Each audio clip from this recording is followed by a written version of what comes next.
Hello, am I live? Can y'all hear me? Oh, let me turn this off. Hello, it's Dr. Darnise coming on here for our Sunday live stream, our Sunday session. Waiting to see if some folks are going to join me live.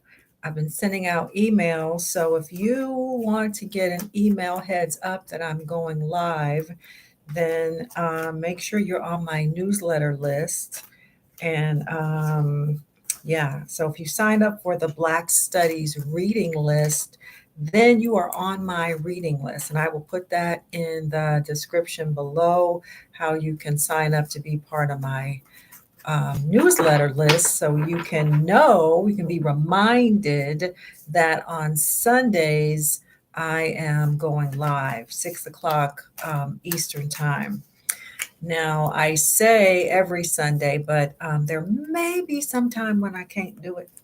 I might not be able to do it, but I'll let you know. And so if you're on my list, on my newsletter list, then you will get word of it. Today, we're going to be talking about spiritual authenticity. We're going to be talking about who gets to practice these African spiritualities, or who gets to practice various magical systems. Who gets to practice? Who is authentic to the practice? Do you talk about your spiritual practice in public? Are you one who is willing to share that you have an interest in, some things like African spirituality? Some people call it witchcraft. Some people are afraid of talking about Vodun or hoodoo or Santeria. Um, do you talk about those things? Right now, if you hear a noise, I am shuffling tarot because I intend to do a reading for the collective every time we meet. So at the beginning of the session, when I'm still waiting for people, I'm going to do a reading for the collective and just see what the energies are. Because, I read a little, and it was good practice for me. So I am turning over a spread right now. Ooh, people are afraid when they get this card right here. It's the Tower. So I'm just pulling some cards. I pulled a Five of Cups first. And Five of Cups first and the Tower. So it is looking like something might have gone awry. Something might have gone awry. Now, people really freak out when they see the Tower. And, it does not look nice at all. Where's the camera? It does not look nice at all. It looks like there's a calamity. Yes, it does look like there's a calamity. And it means, that whatever you were hanging on to, it's being disrupted. It's being disrupted because it's time to let go of that. Now, people look at it and they're scared about it. And, it can be a shock to the system because we're not expecting it. We weren't really, we say we wanted to change. It's one of those things when you say you want to change and then God comes through and does the change and then you don't like it. You swore you didn't like that job and then you lost the job. It's like that. You swore you didn't like that job and then you lost the job. Or my best friend years ago, when she moved back to New Jersey, New York area, I'm not telling her business, but she moved back and she had a car and she was like, I don't want this car. I don't want to be bothered with parking in the city and, trying to find this and that. And so she kept saying that she didn't want that car. Don't you know that car got stolen? It's the universe helping you out. Now, because it also came with this Five of Cups card, you can see that the person is basically crying over spilled wine, and to the point of not realizing that there's still two cups that are upright, right? So sometimes we're crying over something that we lost, but we don't realize that we still have something, right? So there might have been a shakeup. Again, this is a reading for the collective, y'all who are joining. Welcome in. Glad to see you. Welcome in. I started the sessions by just doing a little reading for the collective.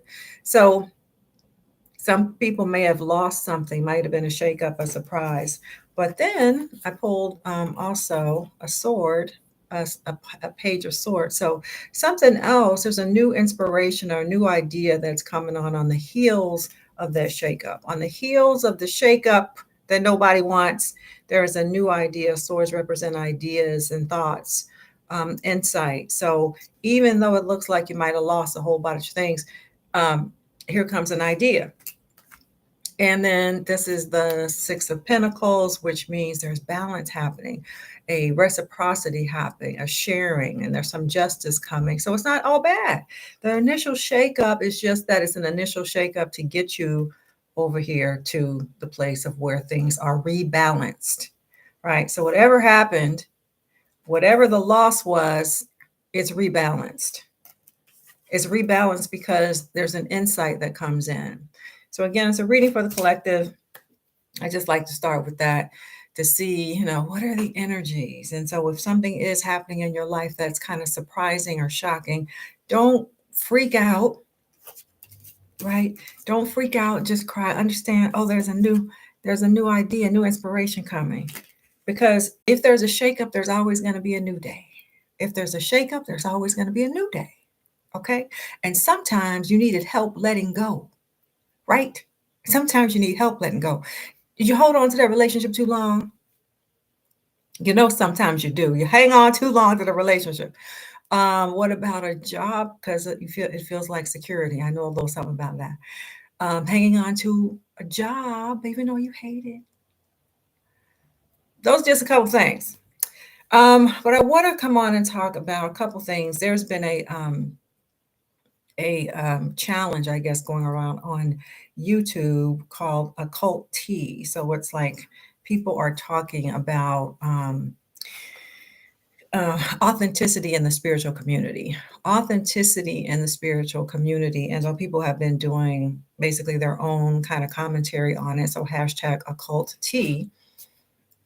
And so I thought I would, in the course of my live stream, talk about spiritual authenticity as opposed to consumerism, right? In spiritual spaces.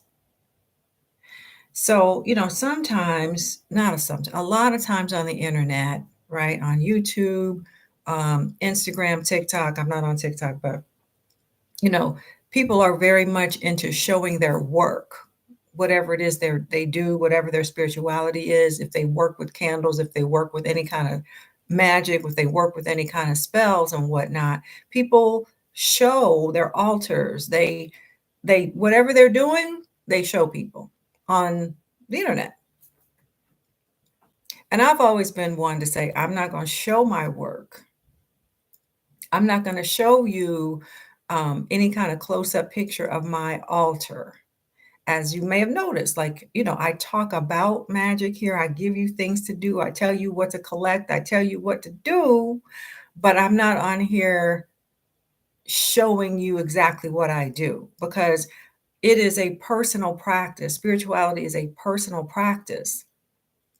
It's not for all eyes, right? You know that expression, move in silence. And do feel free to put in the chat because I see a couple people here. I would appreciate it. That's why I'm doing live streams because I want to have a conversation with people and see who's here. Everything is not for everybody's eyes because you know how these internet streets are. People are going to criticize. People are going to copy. People are going to tell you you're not doing it right. People are going to tell you you're doing it all wrong. And, people just have comments which can get into your own psyche. And if it gets into your psyche, then you may lose your clarity of mind. You may lose your focus in terms of what it is you're trying to manifest or what it is you're trying to bring forward. What is crucial when you're doing any kind of work is that you are clear in your mind about what you're doing because the elements that you're using, be they herbs or candles or, going through a ritual of the, whatever ritual you might be going through, You have to have clarity of mind so that you are speaking your word, right? You are speaking so that you can have the manifestation that you want. Right, magic is using the ingredients of our environment to our advantage, understanding which ingredients in nature help us get to our desired outcome. And so they are aids to us. If you're using certain kind of herbs, if you're using certain kind of crystals, if you're using whatever element, earth, wind, fire, air, what are you using? And most important is the clarity of your mindset around what you're doing. So you can't really afford to have somebody else coming along and telling you that you're not doing it right, that you don't know what you're doing and throwing doubt upon you. Likewise, you don't move in silence, right? There's power in that. You don't want to disperse the power. You don't want to disperse your energies. The ones who should know what you're doing are your ancestors, because we practice an ancestral based spirituality over here. Those of us who do hoodoo, those of us who do African spirituality, we work with our ancestors. And so, therefore, we don't, thank you, Natalie, we don't, that's who needs to know what we're doing. If you have a community, right, if you belong to a community in Ile, or, a group of trusted people, and you're all working on something together, then yes, you can share what you're doing. But just for these internet streets,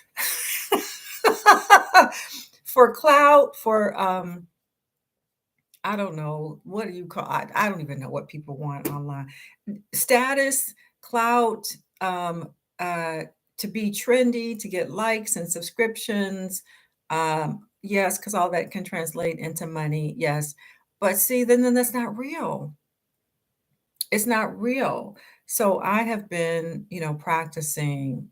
Well, I'm an academic, I'm a professor. I've been studying African-based religions for I don't know how long, a long time, 10, 15 years. But in terms of my personal application and practice, that came a little bit later.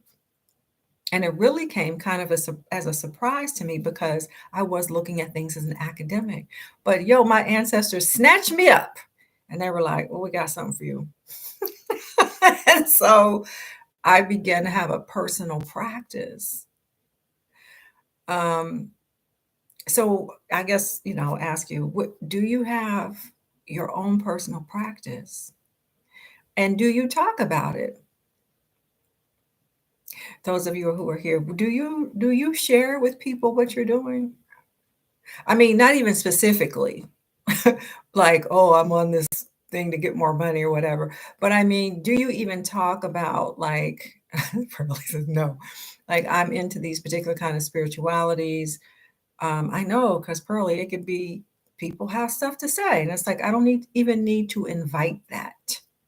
I don't even need to invite their commentary. They don't understand what I'm even talking about, really. They're making some assumptions that is evil, and that, especially if they come from a conservative Christian background themselves, then they're going to condemn what you're doing, and they're going to condemn you, right? Not at all too many opinions, right? And so we have to keep our mind on spirit, right? We have to keep focused. And again, if you put your stuff on the internet, it kind of disperses, right? Your ancestors, that nobody needs that. so when we are watching people online, let us just keep in mind that it's not the real thing. It's an approximation of the real thing, and it might just be a tutorial, which is fine. It's a tutorial to help other people and to help you go and do it when you are in your private home. But what you're watching on the internet is not the full thing. Nor should you really want to tell anybody what the full thing is, because it's so personal. And people have something to say about why you want what you want, or why you're doing what you're doing, in addition to trying to criticize you and say you can't do it, or it's, doesn't make sense, or All the stuff people can say. And so, it's funny because I talk about my practice. I mean, I'm on the internet talking about my practice, but I find that a lot of people don't, even when I tell them, they don't even know what I'm talking about. And that's an interesting thing because people know so little about us as Black people. People know so little about African American history. People know so little about this thing called hoodoo that they don't even know what I'm talking about. So they might say, "Oh, you mean voodoo?" And I go, "Well, not exactly. There's a difference between hoodoo and voodoo." And then, if I start explaining, then they kind of eyes glaze over. They don't want to know anyway. So in a way, I do talk about it. I talk about it. I don't tell people specifically unless we have some kind of personal relationship. If we're on the same page, if we're close friends or colleagues, then yeah, but it ain't for everybody. And then the consumerism piece, like some people are just out here for the look, for the aesthetic. People love, there's a whole, witch talk or whatever people call themselves. There's an aesthetic that people go for, and they just want to be popular online. They just want to be an influencer. And, as I talk to my college students, I go, don't fall for the okey doke. Meaning, don't you do what you see those people online doing, because that's not the whole deal. Plus, you're not understanding the spirituality of it in total. Who are you contacting? Or what energies are you contacting? I should say more specifically. What energies are you contacting? Do you know how to invoke? Do you know how to clear? Do you know how to cleanse? Do you know how to banish? So, no. And then they're like, what is all that? See, right? And so people can easily get caught up in doing what they see. People will easily do what they see somebody else doing. I did an interview Friday. I'm on a podcast, and the podcast is called The Witching Hour. She's on Instagram. And she is a Southern woman who does these little ghost stories from our traditions, from Black Southern traditions. And I've been following her. She asked me to be on her podcast. And so one of the things we talked about in terms of Black religion, or in this case, hoodoo, Black spirituality, is it an open practice or is it a closed practice? And by that, I mean, let me see what y'all think. Can anybody practice of any race, of any ethnicity, or is it just for us? Is there anything out in this world that's just for Black people? Because it ain't even Africa. We don't even get to have Africa.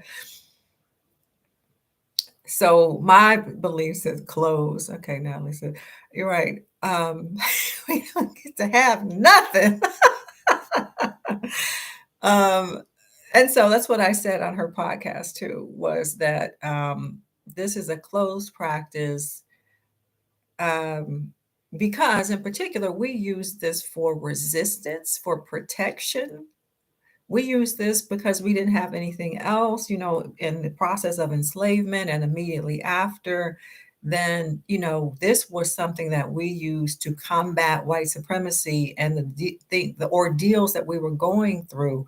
This is something that we created on these shores when we're talking about hoodoo in particular. And so it is not an open practice, but there are some white people who practice. And I say, well, what ancestors are you calling upon exactly?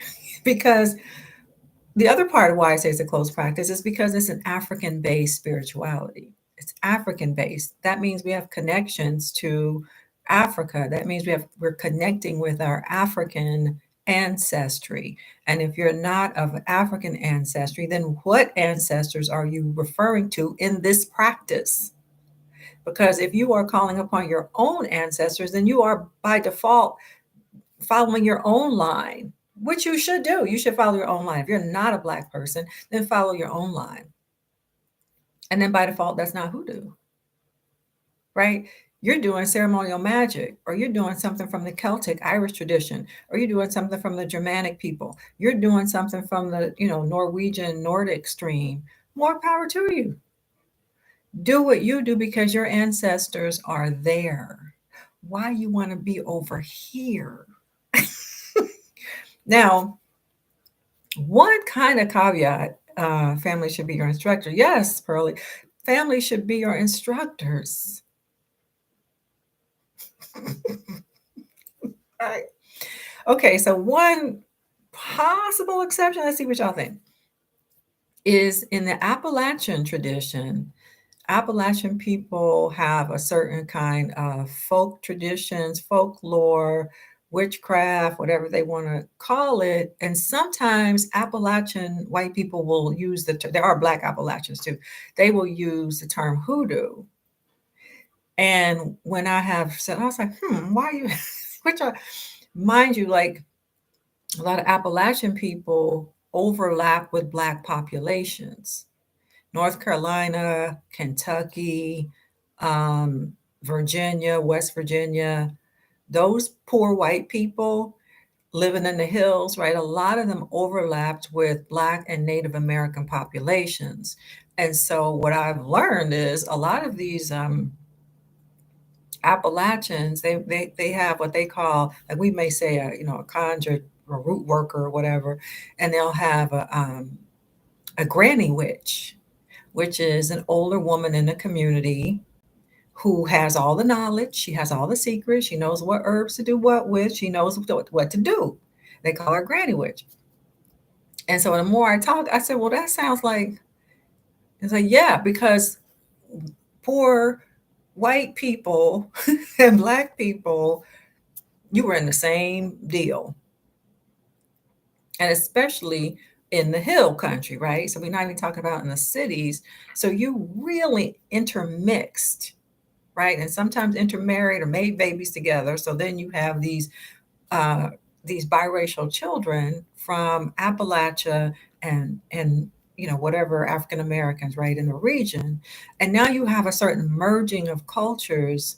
And so they say to me, well, there's one guy in particular who's a really well-known, he calls himself a root doctor, but he's Appalachian and white. And he says, I just prefer to use, what does he say? The old ways. He says, I do the old ways of my people. He says, I used to say hoodoo. He says, but I don't think that's right. He said, even though it really is very much like hoodoo on a certain level, when I'm talking to my ancestors or when my grandmother was telling me about my ancestors, we were really talking about people in Ireland. So he was like, so yeah, but no at the same time. So in a sense, I learned that, like, because I hadn't thought about the Appalachian people per se. I hadn't really thought about the closeness of us and how we were sharing recipes for all kind of things, food, and these other practices. There were a lot of people sharing around the integration of Christianity because you kind of had to. And so people were working those Psalms, right? People were reading the Bible over their work, right? And they were praying to God. They were incorporating the angels and Jesus and praying the Psalms. And that's a very big part of doing hoodoo, is working with the Psalms, because, they talk about the way things work. Now, I've just been, I guess I'll say, learning about or remembering about the angels, working with angels. And it's funny because I learned from the people who practice ceremonial magic, which are really typically white people. And it's their European practice, but they borrow so much from Africa. They borrow so much from Africa that you can see how they just Europeanized things right around the Middle Ages and the Renaissance period. So like 14th through the 17th, 18th centuries. Anyway, I like to listen to what they're doing. And they incorporate a lot of invoking angels and, banishing, right? They're very much into that because they tend to want power. I notice in ceremonial magic, it tends to be, even though they say it's about their own spiritual awakening, this is where I have to say, you got to watch certain people. other people, you got to watch those other people, because when they are practicing, they are wanting power to dominate, I should say. They like power to dominate. Whereas we tend to like to have, to make sure our needs are met, to make sure the community is well, even though there are particular things that we want for ourselves, even, we're typically not out here trying to come up with ways to dominate others. And those people be out here trying to dominate others. So they work with angels and whatever energies that they can call upon to help them dominate. And I just be kind of tripping, like, y'all funny and scary. All right. So what else I want to talk about here? And let me know in the chat here, those of you who are here, let me know in the chat, like, what kind of topics you want me to talk about on these Sunday night sessions. I will just drop like a little bit of a slight commercial in here to just say, if you want to be on my newsletter list, then I'm going to put in the description box here how you can get on my newsletter list. It means that you also get the Black Studies reading list. So you get like a bonus for joining the reading list, get the Black Studies reading list, and then you'll be on the newsletter, and then you'll get notified when I'm getting ready to come on here and do a live. And then you can just hit reply to any of those emails and say, hey, Doc, I would like to hear if you talk about this or talk about that. That's how we make it a community. And as I've said before, I am over there sprucing up Patreon. And what I've been thinking about doing for Patreon is, well, I'm always of two minds. This is why I need y'all help. I'm always of two minds. The first thing that I wanted to do is connect it to the Black Studies reading list, because when I sent that out initially, I said, we really have to do something about maintaining our own Black history, right? Because there's no way we can rely upon any school system. No other group of people is going to care about our history, our spirituality, educating our children as much as we are. So it really is incumbent upon us. And so that was last spring when I created that Black Studies reading list and gave it away. And so I want to do teachings around that on Patreon. So for people who really want to go deeper with something, people who want to do a reading list, not a reading list, a book club. And I'm calling the Black Legacy Book Club and Study Group. And so my idea was to read something together. I was thinking of something from the Harlem Renaissance, to just kind of jump into a historical time period and read something. Or else, are y'all interested in reading something like, please, God, don't fall over, African American Life in the Georgia Lowcountry? This is where I am. African American Life in the Georgia Lowcountry, the Atlantic World, and the Gullah Geechee. So I'm doing a lot of research here, continuing my research on the Gullah Geechee. So, and we could, study something like this, or we could deal with this new Jim Crow, I call it, this backlash. Backlash and resistance to teaching African American history. It's just another level of Jim Crow. It's about people telling us what we can and can't do, about people telling us what we can and can't read. Books are literally banned, right? It is Jim Crow. And I, because I am a professor, an educator, I teach history, I just can't abide it. I just can't abide it. I'm just like, these people right in front of our faces in 2024 are still practicing Jim Crow by telling us, no, you can't read that. You can't do that. So that's why, and because I teach, I see the gap with our young people. They're not being taught. I don't know if you have children or what age group your children are. Do not assume that they're getting the history. Don't assume they know how to read well. Please check with your children. A lot of children do not know how to read. I'm so serious. So the ones who are in college right now, they do know how to read, but they won't read. They have less attention span. And that's been happening to all of us, right? It's been happening to all of us because we're always on a device. And so we're used to scrolling, we're used to going through things very quickly. But our children, they don't have, their brains are not formed yet. And then they're not being given our history. So for Black people, forget it. Do you know, y'all know it was on the 21st was Malcolm X's, the anniversary of Malcolm's assassination on the 21st. And, so I mentioned in my class is African American religions class, which we could also do on Patreon. I could just do what I do there, African American religion. Anyway, y'all give me some comments about that. They barely know Malcolm.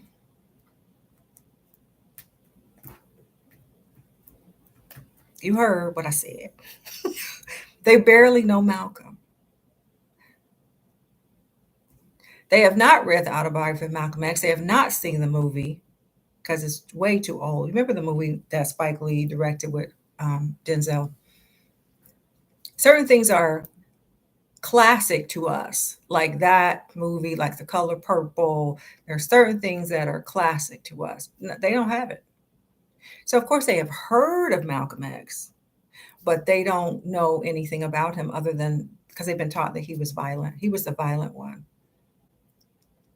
Hello, Michelle. It's a friend of mine. Yeah, Yvonne. Wow. Yes. And it just hits me in the chest. It's just like a dagger in the chest because I'll be going along and assuming certain things. And then I'm like, y'all ain't with me, huh? And they're like, well, Malcolm, I mean, I know about him, but not really. And then frankly, they don't really know about King. Not really. Not really. There's a holiday they don't really know, and they're not going to read anything about it if it's a book. Forget about it. Y'all, I just graded quizzes. Some of them straight flunked. And I tell them straight out, if you don't read this, you're going to flunk. They just don't. Anyway, aside from that, I'm getting sidetracked right here. So I was saying that, okay, with Malcolm, they don't know. And there are a lot of historical things that you might assume that they know because this is kind of conventional wisdom that everybody knows certain things. And so they don't, in K through 12 education, they're not being taught at the level that you might assume. And if you have children, you have to be diligent. And I don't mean go to the teacher and try to cuss the teacher out. I mean, you have to be diligent about what your child is doing and make sure they have the skills that you think they grade appropriate. Can they add? Do they know math?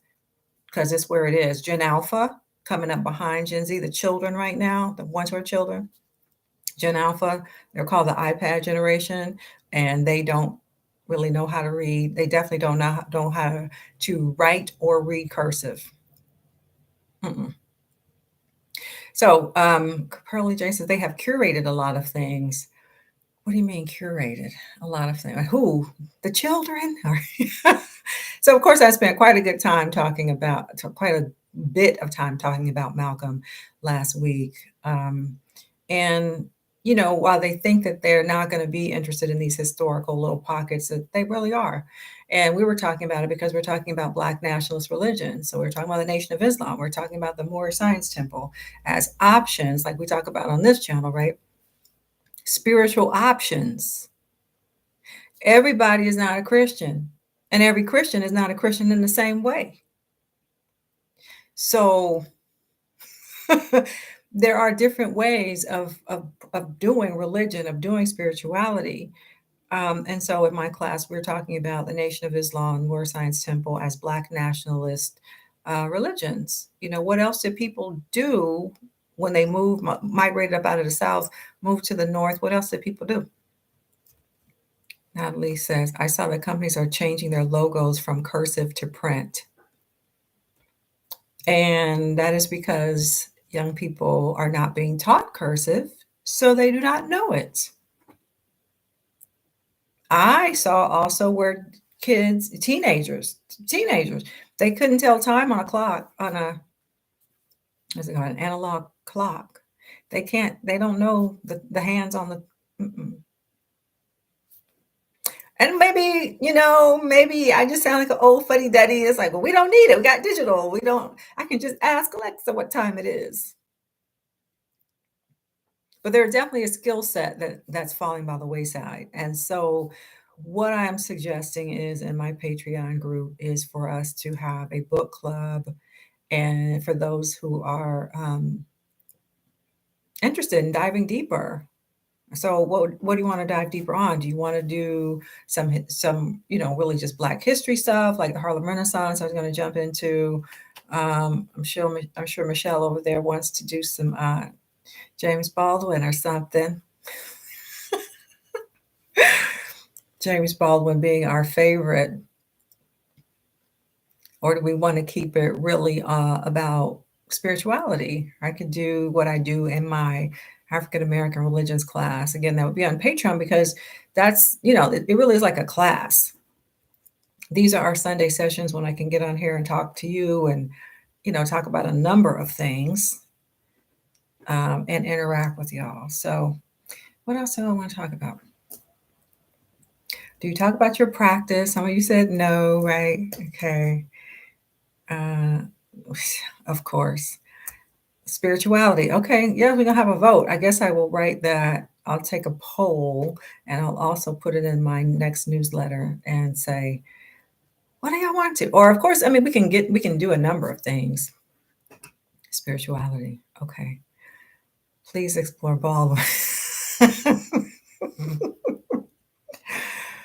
Ooh, I'm always doing Baldwin. I'm always talking about Baldwin and Malcolm X. I know I don't look like a radical, but I am. I'm a radical militant.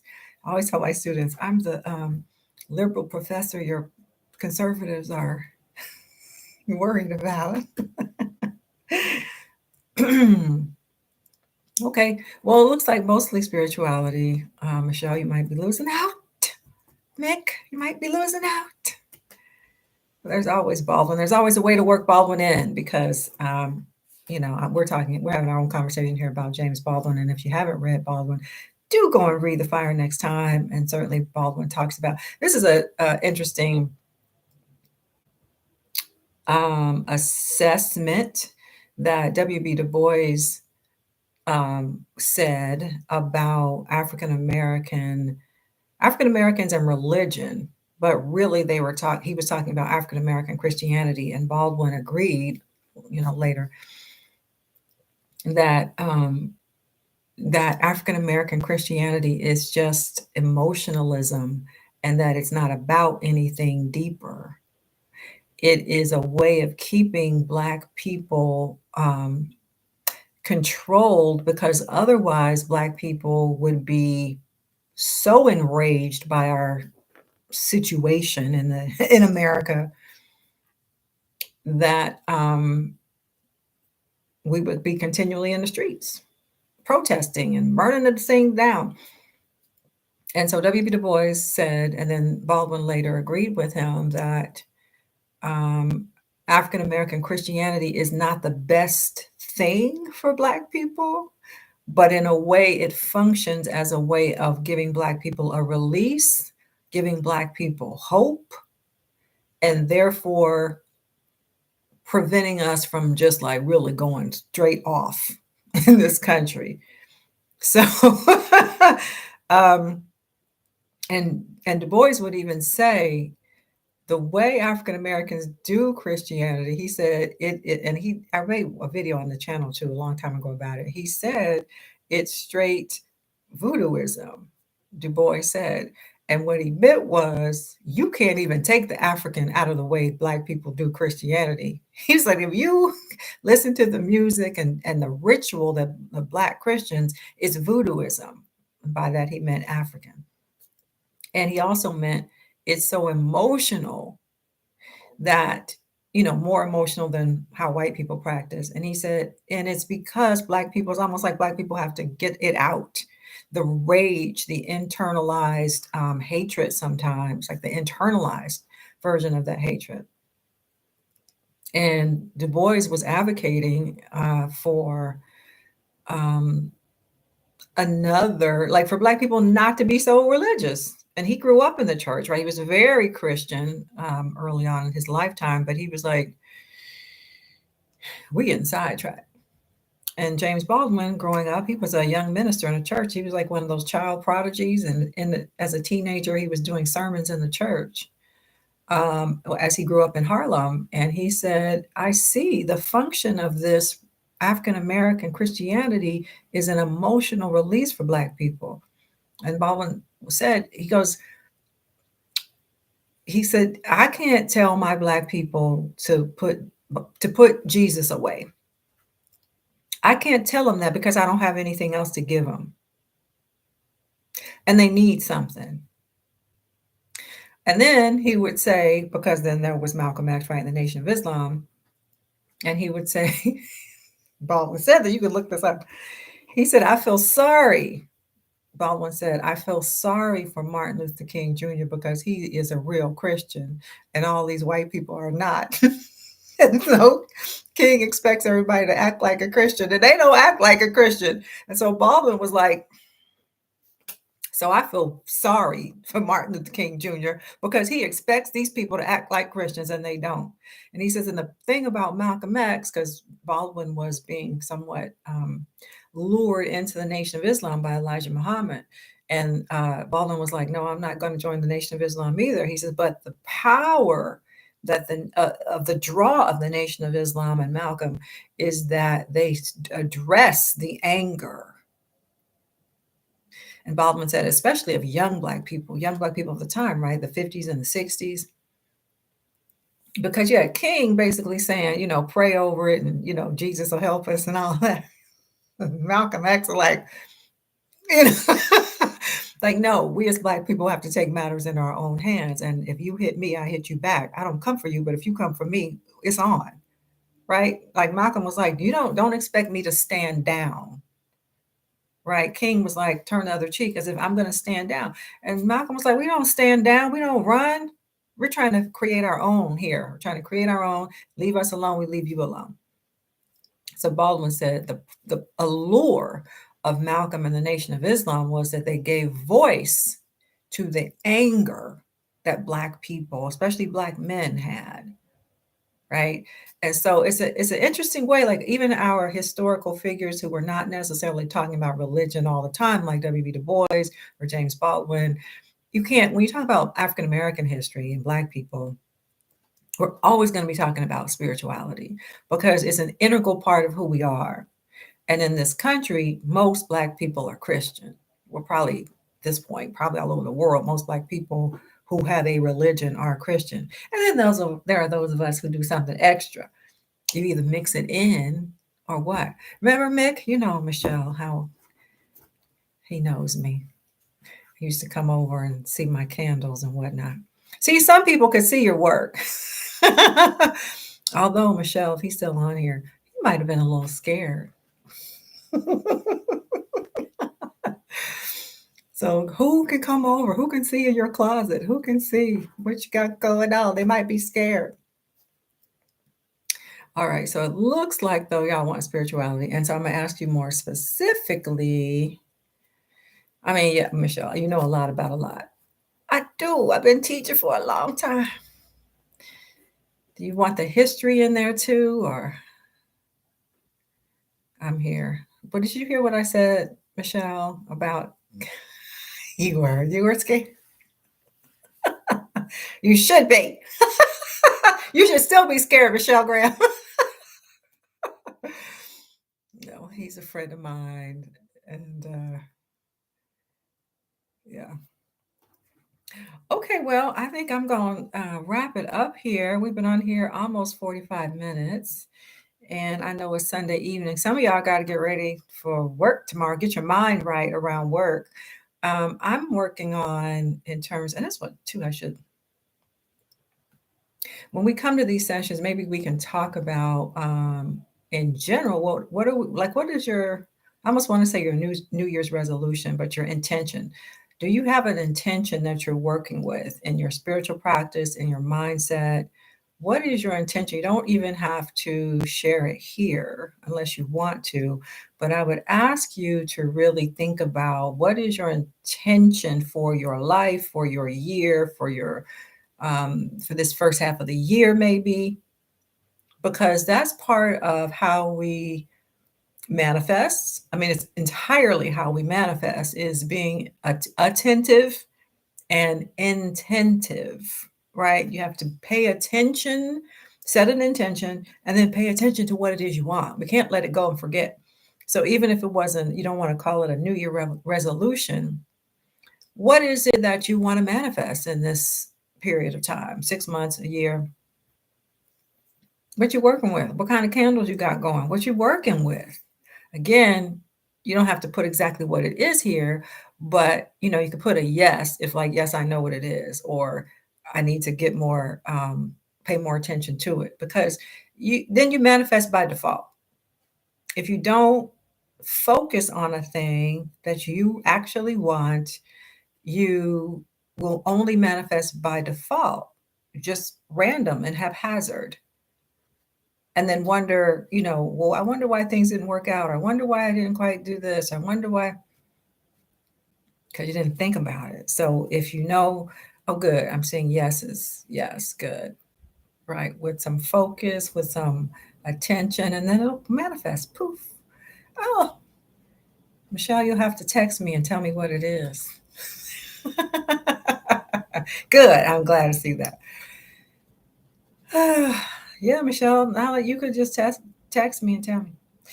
All right, well, I'm going to wrap this up. Thank y'all for joining me. As I said, I am going to put in the description how you can be on my mailing list, and you will also get the Black Studies reading list when you're on the mailing list, and then you'll just get an email so that you know when I'm going live, and updates about other stuff that I got going on, because I always got a bunch of stuff going on, bunch of irons in the fire. So thank you for joining this Sunday, and I will be back. All right, bye. Definitely look forward to next week. All right, Michelle, what is it? Three. Never mind. I'll see you later. Bye.